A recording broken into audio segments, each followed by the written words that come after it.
Yin Yoga, le pouvoir du moment présent, Eckhart Tolle par le précepteur, by Yoga Chéri. On commence assis dans la posture du papillon, plante des pieds connectés et on va dans une profonde expire, basculer le buste vers l'avant en l'appuyant sur le support de notre choix. Par de profondes respirations, on se détend totalement. Aujourd'hui, on va parler d'Eckhart Tolle. Eckhart Tolle est un auteur canadien né en 1948. Il s'est fait connaître en 1997 avec la publication de son livre « Le pouvoir du moment présent », un best-seller mondial, traduit dans 33 langues. Comment accéder immédiatement au bonheur?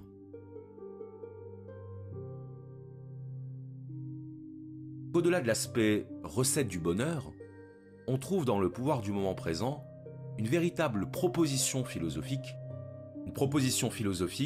que nous allons explorer et analyser durant cet épisode. Alors, sur le plan biographique, Eckhart Tolle a grandi en Allemagne. Il part vivre en Angleterre, où il devient professeur d'allemand et d'espagnol. Et alors qu'il souffrait d'une dépression, à l'âge de 29 ans, il va vivre une expérience mystique. Une sorte de nuit de feu pascalienne, à l'issue de laquelle il prend conscience, ce sont ses mots, de la perfection du monde et de l'illusion du temps. Et la prise de conscience d'Eckhart Tolle va encore plus loin, puisqu'il comprend d'où vient la souffrance de l'homme moderne, car selon lui, si nous souffrons, ce n'est pas en raison de nos conditions de vie, ce n'est pas en raison de notre situation matérielle objective, mais de notre tendance à nous infliger nous-mêmes de la souffrance, une souffrance qu'il appelle la souffrance mentale. Et la thèse d'Eckhart Tolle, c'est que cette souffrance mentale, nous avons le pouvoir d'y mettre un terme. Alors avant d'en arriver là, avant d'en arriver au moyen de mettre un terme à cette souffrance, expliquons un peu ce qu'Eckhart Tolle nomme la souffrance mentale.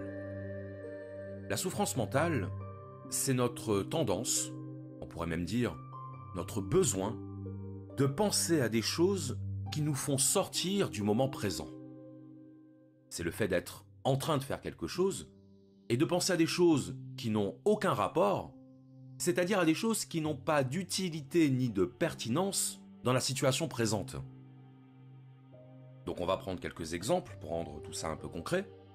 Par exemple, vous êtes en train de prendre votre petit déjeuner et vous pensez au fait que vous devez appeler votre banquier, que vous devez passer récupérer un colis à la poste, que vous devez racheter du café.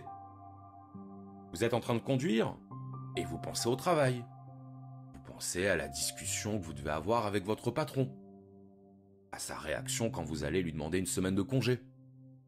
Bref, vous êtes en train de faire quelque chose, vous êtes physiquement occupé à quelque chose, mais vos pensées, elles, sont ailleurs. C'est quelque chose qu'on fait tous. On est en train de conduire, ou de travailler, ou même de parler avec des amis, et tout à coup, on pense à autre chose. À des choses sans rapport avec la situation présente. Et ce que remarque Eckhart Tolle, c'est que ces pensées qui occupent notre esprit à chaque instant, on ne parvient pas à les arrêter.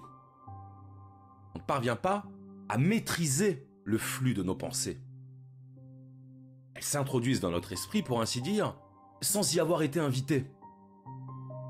Et une pensée succédant à une autre, notre esprit se retrouve saturé de pensées.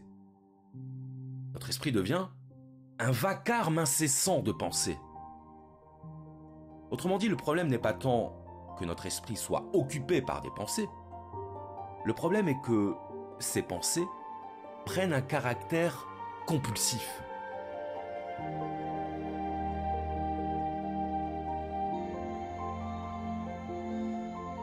Dans une profonde inspire, on redresse doucement le buste.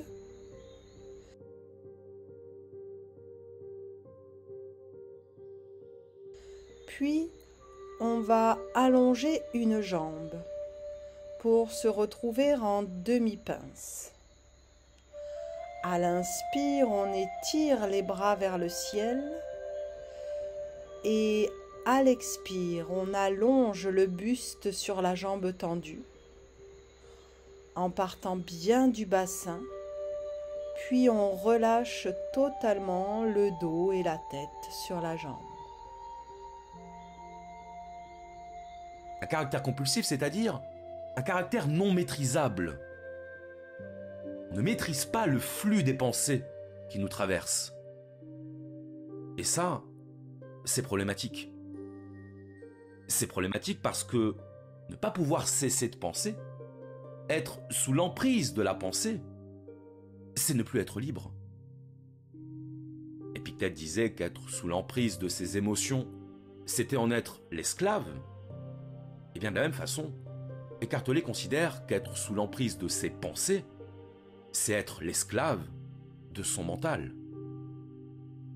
Et c'est pour ça qu'Eckhart Tolle voit dans la pensée compulsive quelque chose de l'ordre de la pathologie. Pathologie au sens de pathos. Le pathos, c'est la souffrance. Et le pathos, c'est en même temps ce qu'on subit. Étymologiquement, souffrir, c'est subir.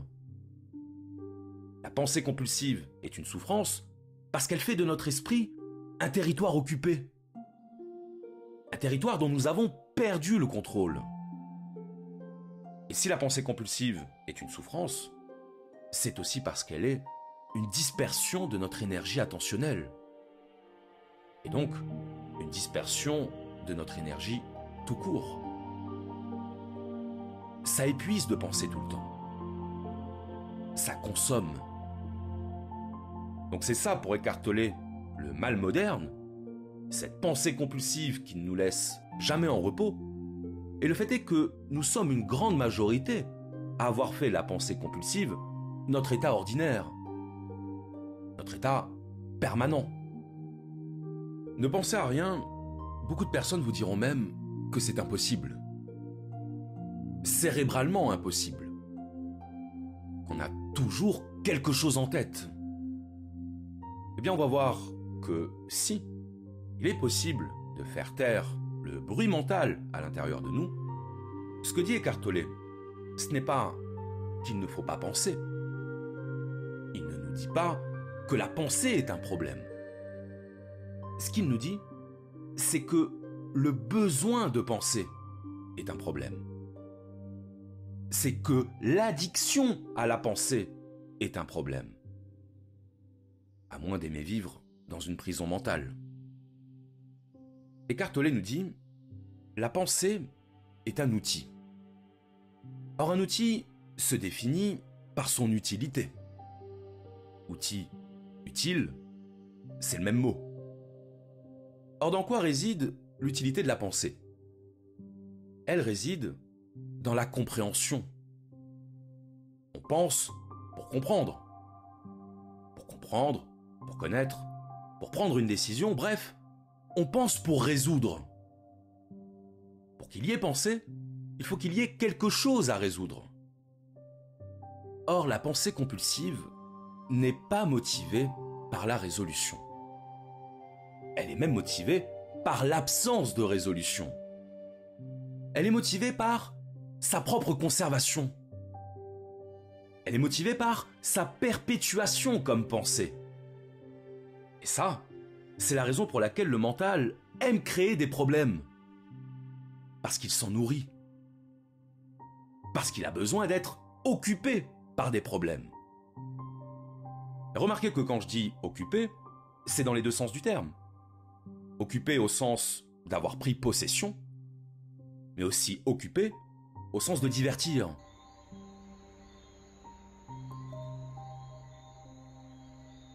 À la prochaine inspire, on se redresse lentement.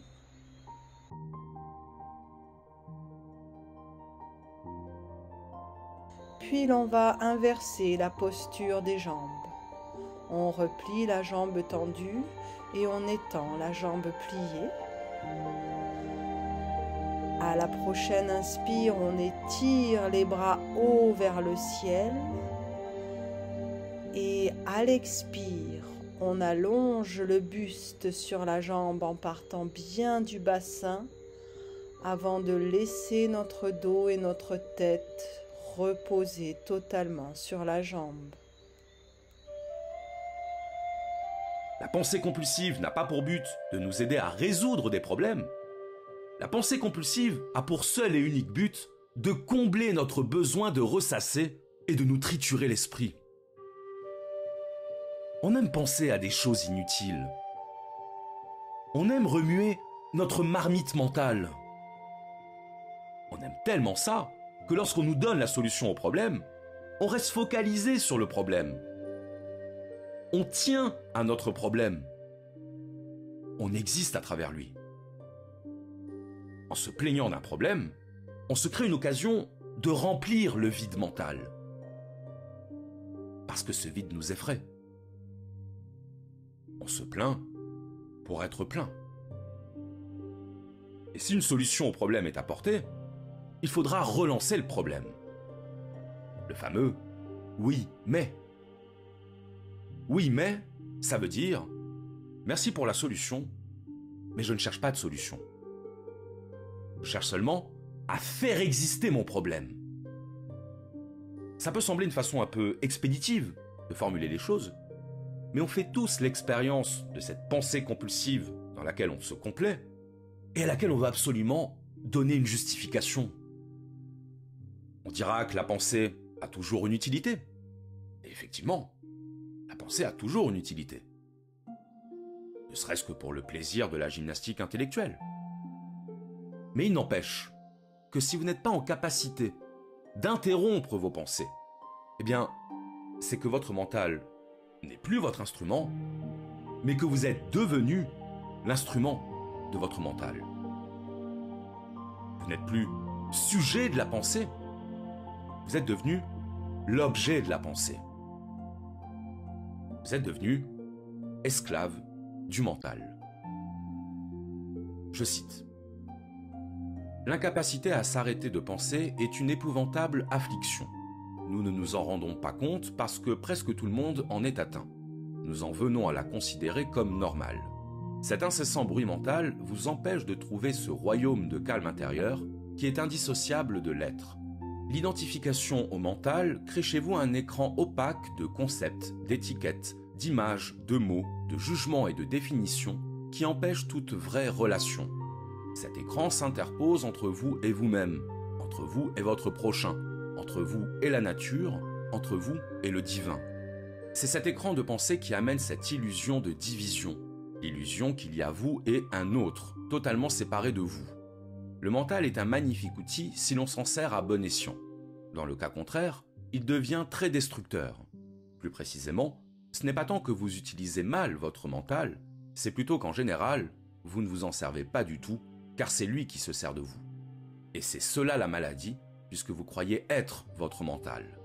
C'est cela l'illusion, l'outil a pris possession de vous. La différence entre la pensée compulsive et la pensée maîtrisée, c'est que la pensée compulsive est non seulement involontaire, mais elle est également décorrélée de la situation que vous êtes en train de vivre.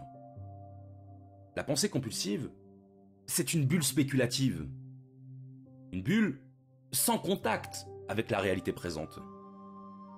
Et qui surtout n'a pas intérêt à être en contact avec la réalité présente, parce que le moindre contact avec cette réalité la ferait éclater. À l'inverse, la pensée maîtrisée a une utilité. Elle a une pertinence parce qu'elle est en contact avec la réalité présente.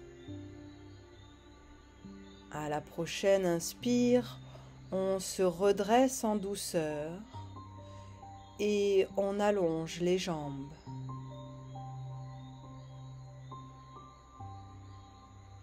On place alors un bloc dans le dos ou le support de notre choix. On va alors allonger notre dos sur le support. Puis l'on va plier nos jambes sur les côtés afin que nos pieds viennent vers nos fesses et que nos genoux se rejoignent vers le sol au centre, dans la posture du héros couché. Les bras peuvent s'écarter en croix sur les côtés.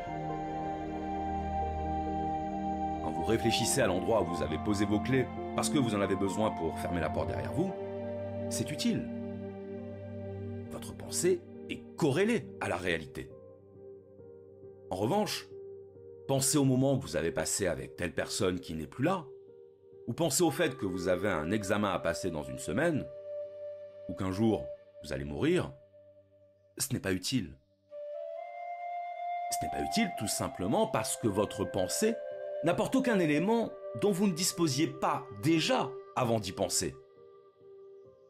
Ça répond seulement à un besoin de penser. Un besoin incontrôlable. Repensez à l'une de nos expériences passées dans laquelle on avait commis une erreur pour ne pas reproduire cette erreur dans le présent. C'est utile.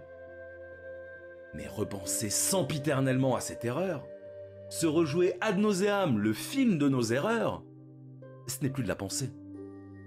C'est du masochisme. Pour prendre une analogie, on admet que le fait de ne pas pouvoir se retenir de manger, le fait d'être sous l'emprise d'un besoin de manger, c'est un problème. C'est un trouble du comportement alimentaire. Mais le fait de ne pas pouvoir se retenir de penser, est-ce que ce n'est pas également problématique en termes de bien-être et de santé psychologique? Parce que, dans les faits, la pensée compulsive, c'est une boulimie mentale. L'hypercogitation, le besoin irrépressible de créer des scénarios mentaux, de penser inlassablement à des choses sur lesquelles on n'a aucune prise, ou sur lesquelles on ne veut pas en avoir, c'est de la boulimie mentale. La différence, c'est que nous sommes tous sujets à cette boulimie mentale. Et donc si on devait considérer la pensée compulsive comme un trouble, il faudrait alors reconnaître que nous sommes tous malades. C'est un peu coûteux. Il ne s'agit pas de dire que le mental est foncièrement mauvais, ou même qu'il est inutile. Il s'agit de dire que le mental est un formidable outil lorsqu'il s'agit de résoudre des problèmes, mais qu'il devient notre bourreau dès lors qu'il échappe à notre contrôle. On ne peut pas s'empêcher de faire le lien avec le mythe de Prométhée, le don du feu aux hommes. Le feu représente la connaissance, il représente la pensée, et lorsque le feu est maîtrisé, l'homme est armé face au monde. Il peut créer des outils, il peut se chauffer, s'éclairer, et quand le feu n'est plus maîtrisé, c'est l'incendie. La connaissance fonctionne de façon similaire. Elle est notre outil de survie, elle est l'instrument de notre élévation, mais non maîtrisée, elle débouche sur la bombe atomique. Elle débouche sur l'autodestruction. Le fait que le mental soit devenu la principale source de souffrance chez l'être humain ne vient pas seulement du fait que la pensée compulsive échappe à notre contrôle. Cela vient aussi du fait que la pensée compulsive correspond à ce que les stoïciens appelaient une agitation de l'âme. Alors, analysons un peu ça. En français, le repos de l'âme, c'est ce qu'on appelle la quiétude. La quiétude, qu'on retrouve d'ailleurs dans le mot anglais « quiet », c'est le calme intérieur. C'est lorsque notre esprit n'est perturbé par aucune émotion ni aucune pensée parasite. On défait en douceur la posture pour revenir dans la posture du bâton, jambes allongées devant nous.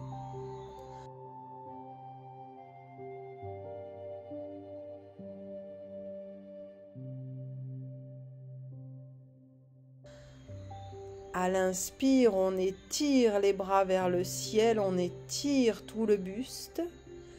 Et à l'expire, on amène le buste en flexion avant sur les jambes, Dans une pince totale, nos mains viennent attraper nos pieds ou se poser sur nos tibias et on relâche totalement le dos et la tête. Et à l'inverse, l'agitation de l'âme, c'est l'inquiétude.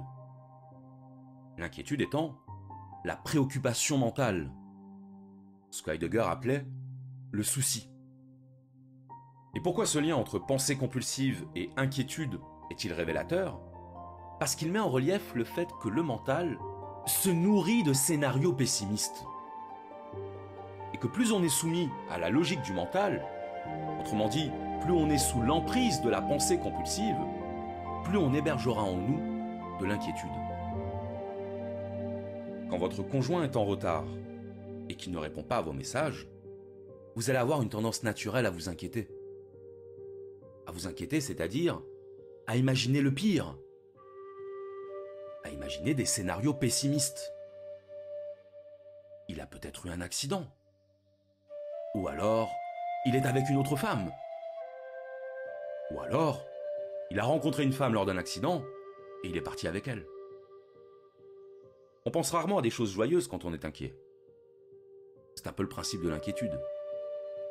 L'inquiétude, c'est une passion de négativité. C'est la passion qui nous porte à hypertrophier la probabilité d'un scénario négatif. Et là où ça pose problème, c'est que le fait de penser à des scénarios négatifs va nécessairement produire en nous un sentiment négatif. Le sentiment associé au scénario négatif. Donc pour le dire clairement, quand on pense à un malheur, on rend ce malheur réel. On le rend réel en nous. Qu'est-ce qu'il se passe quand vous pensez à quelque chose qui vous énerve? Vous vous énervez. Et quand vous vous énervez, vous vous infligez de la souffrance. Une souffrance qui, au passage, ne changera rien à la situation qui vous énerve. Repensez au conducteur qui vous a grillé la priorité sur la route, ça ne changera rien au fait qu'il vous a grillé la priorité. Ça ne fera que prolonger votre énervement dans le présent. En d'autres termes, la pensée négative crée une réalité négative qui est la réalité de l'émotion. Donc en créant de la pensée négative, vous créez de la souffrance parce que vous créez de l'émotion négative. Il y a du stoïcisme dans cette vision. L'idée que les émotions sont des flèches tournées vers soi. On est la première cible de ces émotions. Être en colère, avoir peur, regretter, c'est une souffrance qu'on s'inflige d'abord à soi-même, avant de l'infliger aux autres. Et c'est pour ça que c'est très important de garder à l'esprit que quand on parle de souffrance mentale, on parle d'une souffrance dont les effets sont très réels. Vous savez, c'est la fameuse phrase qui dit « ça n'existe pas, c'est dans ta tête ». Oui, mais sauf que si c'est dans ma tête, c'est dans mon corps. Donc ça existe. La tête, ça régit un peu tout le reste. Si le circuit mental pouvait tourner indépendamment du circuit émotionnel et corporel, il n'y aurait pas de problème. Mais ça marche pas comme ça. Le psychologique influe sur le physiologique.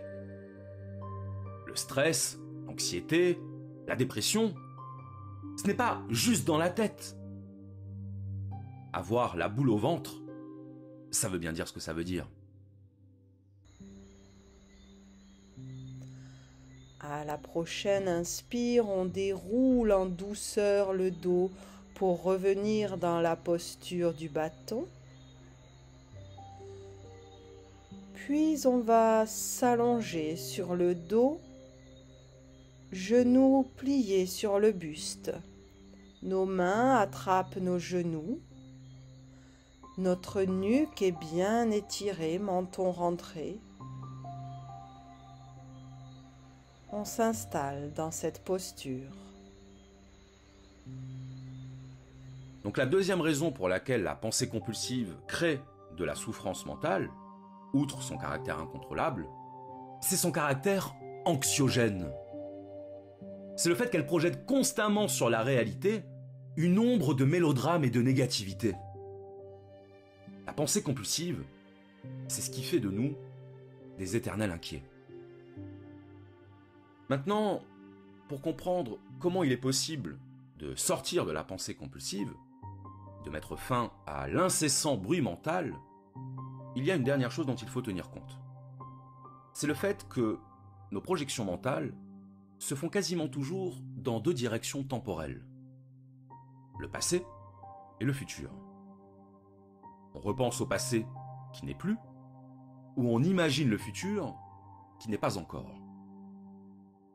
Examinez vos propres pensées et constatez à quel point il vous arrive souvent de repenser au passé et d'imaginer l'avenir. La projection dans le passé, ça porte un nom, c'est le souvenir. Le souvenir n'étant jamais que la réécriture au présent des expériences passées. Et donc qu'est-ce qu'il se passe lorsque vous vous souvenez ? Eh bien, il se passe que vous rapatriez mentalement votre passé dans votre présent. Vous remplissez votre présent de votre passé. Et en faisant ça, vous produisez un phénomène qui est la dissociation mentale. La dissociation mentale, c'est la création d'un moi virtuel qui occupe l'esprit du moi réel. Le moi réel étant le moi présent. Donc vous allez repenser à vos échecs, vous allez repenser aux choses que vous regrettez, vous allez repenser à ce que serait devenue votre vie si vous aviez agi comme ci plutôt que comme ça, bref, vous allez ressasser.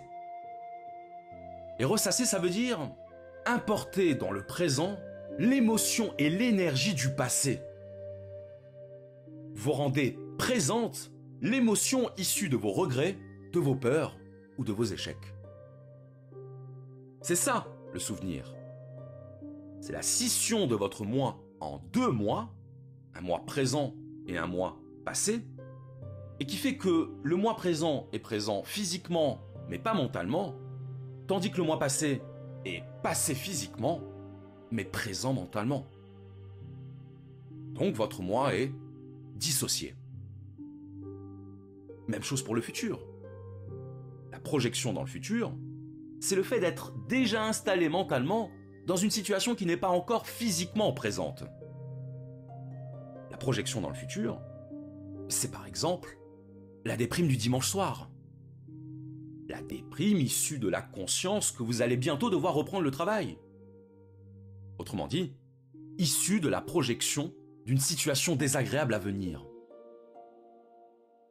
Vous remarquez d'ailleurs qu'on rejoint ce qu'on disait précédemment, à savoir que quand on se projette mentalement dans une situation, la pensée de cette situation devient réelle de par l'émotion qu'elle génère. Parce qu'on est bien d'accord que penser à une situation ne rend pas cette situation réelle. Oui, mais sauf que quand on pense à une situation, on déclenche une réaction émotionnelle liée à la projection dans cette situation. Donc on fait de cette situation une réalité présente. Et donc là encore, le moi se retrouve divisé entre deux réalités, la réalité présente qu'on habite physiquement et pas mentalement, et une réalité passée ou future qu'on habite mentalement, à défaut de pouvoir l'habiter physiquement. On dépose les pieds au sol et on va placer un bloc ou le support de notre choix sous le coccyx, sous le bas du dos. On va prendre le temps de bien le positionner pour ensuite placer nos jambes en l'air, nos jambes tendues, pieds flex vers le ciel. On prend vraiment le temps de bien positionner le support pour que la position soit le plus confortable possible. De nouveau, on peut étirer nos bras en croix sur les côtés. Pendant le temps de la posture, on peut écarter et resserrer les jambes à discrétion.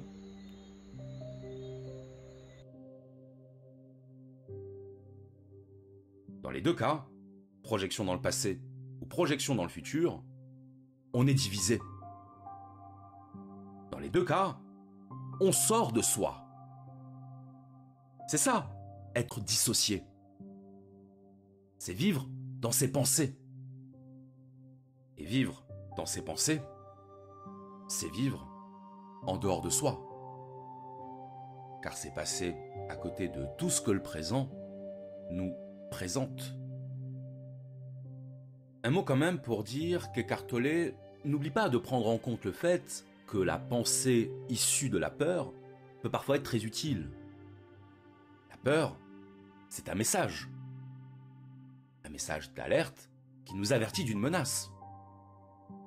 Et ne pas tenir compte de ce message, c'est aller au-devant de quelques déconvenues. Si je n'avais pas peur de me faire écraser par une voiture, est-ce que je regarderais à droite et à gauche avant de traverser? Probablement pas.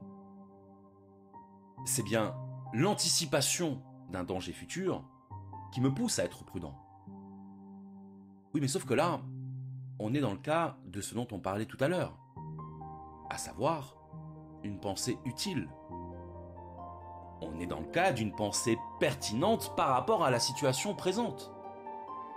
Eckhart Tolle ne dit pas qu'il ne faut pas anticiper, ce serait idiot. Il nous dit qu'il faut anticiper quand l'anticipation a une utilité et une pertinence. Quand Homo sapiens faisait des réserves de nourriture pour anticiper l'hiver, sa peur de manquer était utile. Sa peur était un message pour lui dire qu'il fallait accumuler des réserves. Mais une fois que la peur a joué son rôle de message, une fois qu'elle a joué son rôle d'information, elle n'a aucune raison de rester. Parce que sinon, on passe sa vie à avoir peur de tout ce qui pourrait arriver. On passe sa vie à redouter un danger, au lieu de tout simplement s'y préparer, tout en gardant à l'esprit que certains dangers sont impossibles à prévoir. Et qu'en règle générale, face à un danger immédiat, c'est l'instinct de survie qui prend le relais. La plupart de nos émotions ne proviennent pas de ce qui est. La plupart de nos émotions proviennent de ce qu'on imagine pouvoir être. On retrouve ici l'idée stoïcienne selon laquelle ce qui trouble les hommes, ce ne sont pas les choses, mais les jugements qu'ils projettent sur les choses. Pour être malheureux, il n'y a pas besoin d'être pauvre, malade ou seul au monde. Il suffit de penser au pire. Et s'il suffit de penser au pire pour être malheureux, Eckhart Tolle nous dit qu'il suffit de s'abandonner au moment présent pour trouver la clé du bonheur. C'est ce qu'il appelle remplacer la pensée par la présence. La présence, c'est quelque chose que le mental a du mal à comprendre. Parce que c'est quelque chose qu'on ne peut pas vraiment conceptualiser. Être présent, ça signifie tout simplement que toute votre attention est concentrée sur ce qui est en train d'être. Être présent, ça signifie qu'aucune pensée, qu'aucune activité mentale ne vient troubler votre expérience de ce qui est. Alors dit comme ça peut paraître un peu creux. Ne pas troubler notre expérience de ce qui est. Ok. Mais qu'est-ce que ça veut dire concrètement, notre expérience de ce qui est? On dépose les pieds au sol et on retire le support. Jambes pliées, pieds au sol, on croise alors une jambe sur l'autre.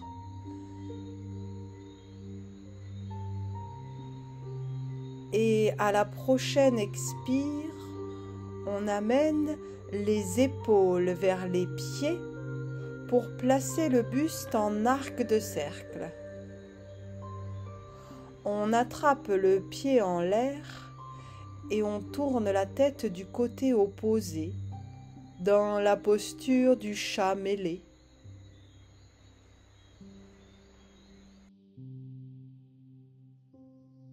Se connecter au moment présent, c'est concentrer toute son attention sur ce qui est. C'est ça, la présence. L'investissement intégral de notre attention à ce qui est. C'est d'ailleurs pour ça que, quand on vit une expérience intense en termes de sensations, on ne pense à rien. On ne pense à rien d'autre qu'à ce qu'on est en train de vivre. On ne pense même pas au temps qui s'écoule. Et donc, vivre dans le moment présent, c'est transformer chaque instant en occasion d'être attentif. C'est transformer chaque situation en spectacle sensoriel. Parce que chaque instant regorge de vie, regorge de mouvement, regorge d'être. À chaque fois que vous posez votre regard sur le monde, vous posez votre regard sur le monde en train d'être. Et c'est l'être lui-même qui apparaît sous vos yeux. Être connecté au moment présent, ça veut dire que dès qu'on prend le temps d'observer le monde, dès qu'on prend le temps d'être attentif aux moindres détails qui composent notre expérience, pour peu qu'on investisse toute notre puissance de concentration dans ce qui est en train d'être, on oublie le temps et on oublie de penser. Quand on est concentré sur le moment présent, le bruit mental cesse de lui-même. Parce que notre attention ne peut pas être totalement ici et en même temps ailleurs. Si l'attention au présent est totale, l'attention au reste est égale à 0. On disait tout à l'heure que, sous l'emprise du mental, l'être humain est dissocié. Il est divisé entre son moi réel et son moi virtuel. À l'inverse, dans la présence, dans l'attention exclusive au moment présent, le moi réel est aligné avec le moi virtuel. Plus exactement, le moi virtuel n'existe plus. Car le moi virtuel n'étant que la projection mentale du moi réel, si le moi réel est occupé par le moment présent, il ne peut plus être occupé par le passé ou par le futur. Et autant la notion de présence est une notion difficile à saisir par le mental, autant dans la pratique, c'est quelque chose dont nous pouvons facilement faire l'expérience. Quand vous êtes tellement absorbé par ce que vous êtes en train de vivre que vous en oubliez le temps, vous vivez le moment présent. Et donc l'enjeu, pour sortir du mental et accéder au moment présent à volonté, c'est de recréer en permanence les conditions de l'attention totale à ce qui est. De contempler votre environnement comme s'il se renouvelait à chaque seconde. Vous parlez avec un ami, observez-le. Écoutez attentivement chaque mot qu'il prononce. Concentrez-vous sur sa voix, sur son intonation, sur ce que disent ses yeux. Observez votre respiration. Concentrez-vous sur la sensation de l'air qui rentre dans vos poumons, de l'air qui en sort. C'est ça, le moment présent. Ce n'est rien d'autre que ça. L'attention pleine et entière à ce qui est en train d'être. On défait en douceur la posture pour revenir dans son axe allongé sur le dos, jambes pliées, pieds au sol, bras le long du corps. Alors, on croise l'autre jambe sur sa voisine. On amène les épaules vers les pieds de l'autre côté pour placer le buste dans une belle demi-lune.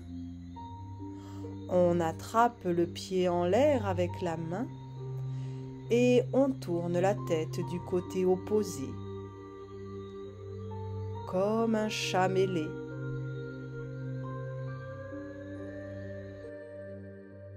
Notre erreur, c'est de considérer que ce qui a été vu 1000 fois ne mérite plus d'être observé avec attention. C'est dramatique. Parler du moment présent, c'est parler de quelque chose dont on ne peut pas parler. Pourquoi ? Parce qu'à chaque fois qu'on tente de parler du présent, on le fait à partir du mental. Or, le mental ne peut pas comprendre la nature du présent. Quand on veut définir le présent, on dit que c'est l'intermédiaire entre le passé et l'avenir. Le problème de cette définition, c'est de savoir ce que veut dire intermédiaire. Parce que si on ne peut définir le présent que par opposition au passé et au futur, ça veut dire qu'on déplace le problème davantage qu'on ne le résout. Saint Augustin disait à propos du temps que c'était quelque chose d'impossible à définir parce que la pensée n'a accès qu'au passé et au futur. L'erreur de Saint Augustin, c'est d'avoir écarté un peu trop rapidement une deuxième hypothèse. Cette hypothèse, c'est que seul le présent existe. Seul le présent existe. Ça, vous voyez, par exemple, c'est une affirmation que le mental ne peut pas accepter. Parce que ça entre totalement en contradiction avec sa logique, à savoir la logique de la temporalité. Le mental ne peut évoluer que dans la temporalité. Passé et futur. Souvenir et anticipation. C'est ça qu'il faut bien comprendre. Le mental a besoin du temps. Or, être présent, ça signifie justement abolir le temps. Ça signifie sortir de la logique mentale du temps. Et donc, ne plus être affecté par le temps. Ça ne veut évidemment pas dire que le temps s'arrête autour de nous. Mais ça veut dire qu'il disparaît de notre tête. Et en disparaissant de notre tête, disparaît avec lui la souffrance mentale. À chaque fois que vous avez vécu quelque chose, vous l'avez vécu au présent. Tout ce qui va vous arriver dans le futur, ça va aussi vous arriver au présent. Donc finalement, tout ce qu'on vit, on le vit toujours au présent. Et même quand on parle du passé, on le fait toujours à travers les yeux du présent. On reconstruit au présent le souvenir du passé. Quand on parle de l'avenir, on en parle à partir de notre situation présente. On se construit une image de ce qui sera, et bien souvent, on constatera ensuite à quel point on était loin de la réalité. Donc quoi qu'on fasse, on est toujours dans le présent. Tout ce qu'on vit, on le vit au présent. Tout ce qu'on pense, on le pense au présent. La conclusion de ce qu'on vient de dire, c'est que pour le mental, le présent n'existe pas. Mais pour nous, il est la seule chose qui soit. On défait la posture en douceur. On allonge le dos bien dans son axe. Nos mains enlacent nos genoux, pliés sur le torse.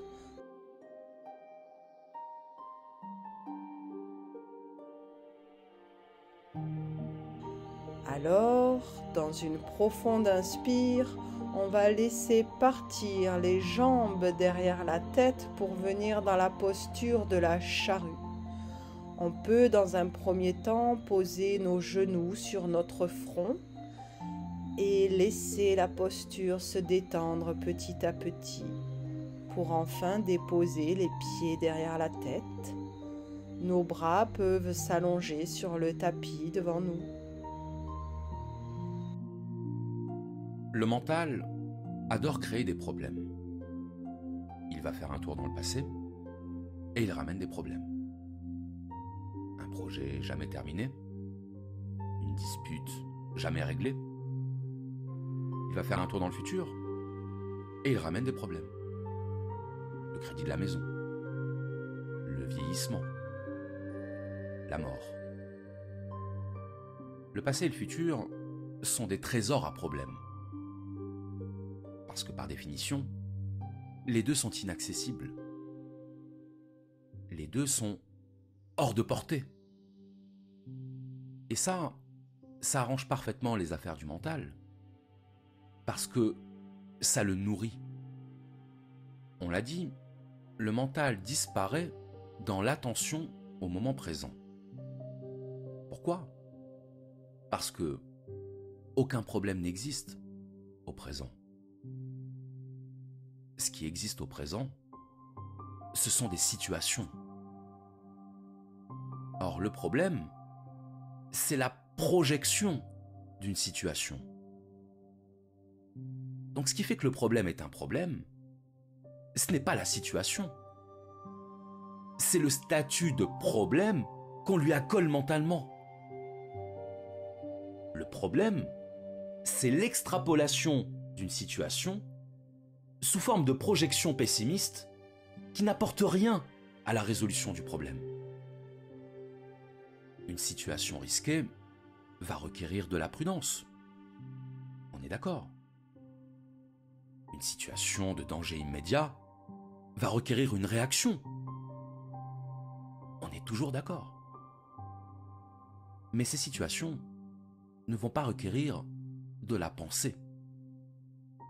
Elles vont requérir de l'attention. Qu'est-ce qui fait qu'il est si difficile de vivre dans le moment présent ? C'est le fait que nous soyons attachés à notre mental. Pourquoi sommes-nous attachés à notre mental ? Parce que nous nous identifions à lui.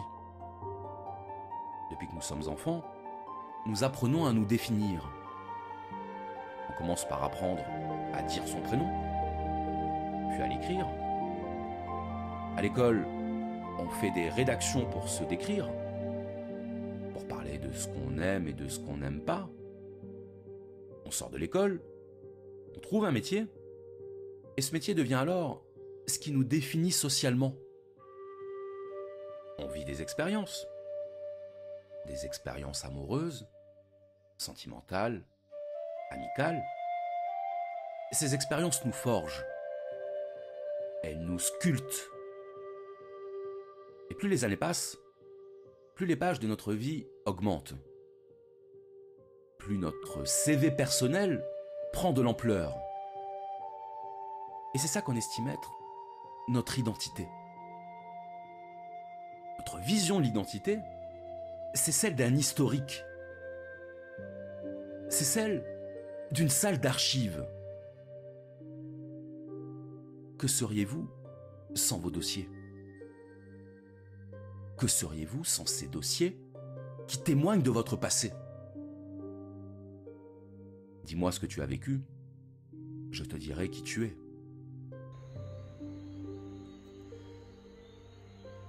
Tout en douceur, en gardant les genoux près du corps, on déroule le dos vertèbre par vertèbre dans une maîtrise totale de notre corps jusqu'à déposer le bassin délicatement au sol.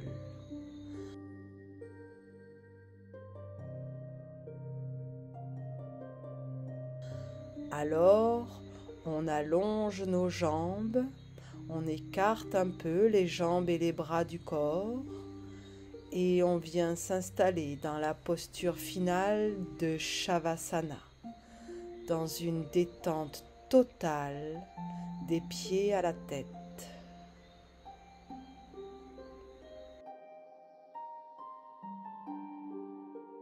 Même quand l'ego semble se préoccuper du présent, ce n'est pas le présent qu'il voit. Il le perçoit de façon totalement déformée, car il le regarde à travers les yeux du passé. Ou bien il le réduit à un moyen pour arriver à une fin qui n'existe jamais que dans le futur projeté par lui. Observez votre mental et vous verrez qu'il fonctionne comme ça. Le secret de la libération réside dans l'instant présent. Quand vous avez atteint ce degré d'éveil, vous continuez à vous servir de votre pensée au besoin. La seule différence, c'est que vous le faites de façon beaucoup plus efficace et pénétrante qu'avant. Vous vous servez de votre mental principalement pour des questions d'ordre pratique. Vous n'êtes plus sous l'emprise du dialogue intérieur involontaire et une paix profonde s'est installée. Lorsque vous employez le mental, en particulier quand vous devez trouver une solution créative à quelque chose, vous oscillez toutes les quelques minutes entre la pensée et le calme, entre le vide mental et le mental. Le vide mental, c'est la conscience sans la pensée. C'est uniquement de cette façon qu'il est possible de penser de manière créative, parce que c'est seulement ainsi que la pensée acquiert vraiment un pouvoir. Lorsqu'elle n'est plus reliée au très grand royaume de la conscience, la pensée seule devient stérile, insensée, destructrice. Pour Eckhart Tolle, nous faisons erreur quand nous cherchons à nous définir. Quand nous cherchons dans notre expérience passée ou dans des projets futurs, des éléments qui permettraient de dire qui nous sommes. Ce que nous sommes, c'est très simple. Nous sommes des consciences. Et une conscience s'accomplit dans la présence au monde. Nous ne cessons pas d'être lorsque nous plongeons dans l'instant présent. Au contraire, c'est le seul moment où nous sommes réellement. Parce que c'est le seul moment où nous expérimentons l'être. La joie de l'être, c'est la prise de conscience que nous ne sommes pas notre mental, que nous ne sommes pas nos pensées. Car aussi longtemps que nous projetons sur le monde l'ombre malheureuse de nos peurs, de nos angoisses, de nos regrets, nous regardons la vie défiler sans y prendre part. Prendre part au spectacle de la vie, être acteur du spectacle de la vie, c'est cesser de voir la vie comme une évaluation permanente, comme un drame permanent.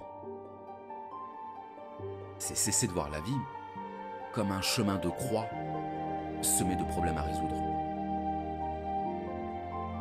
Quel problème avez-vous, là, maintenant ? Si vous avez un problème dans le présent, vous devriez déjà être en train de travailler à le résoudre. Car penser à un problème sans chercher à le résoudre ne servira qu'à l'alimenter et à lui donner davantage de force. En revanche, si vous constatez qu'il n'y a pas de problème, là, maintenant, si l'expérience du moment présent vous procure un sentiment de quiétude et de paix profonde, alors c'est que vous avez réussi à sortir de l'emprise du mental. C'est que vous avez pris conscience que dans le moment présent, aucun problème ne peut survivre. Et que vous possédez désormais la clé de votre libération, la clé de la présence au monde.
Merci petit yogi.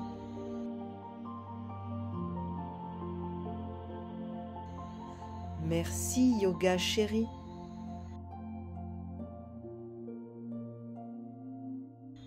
Merci la vie.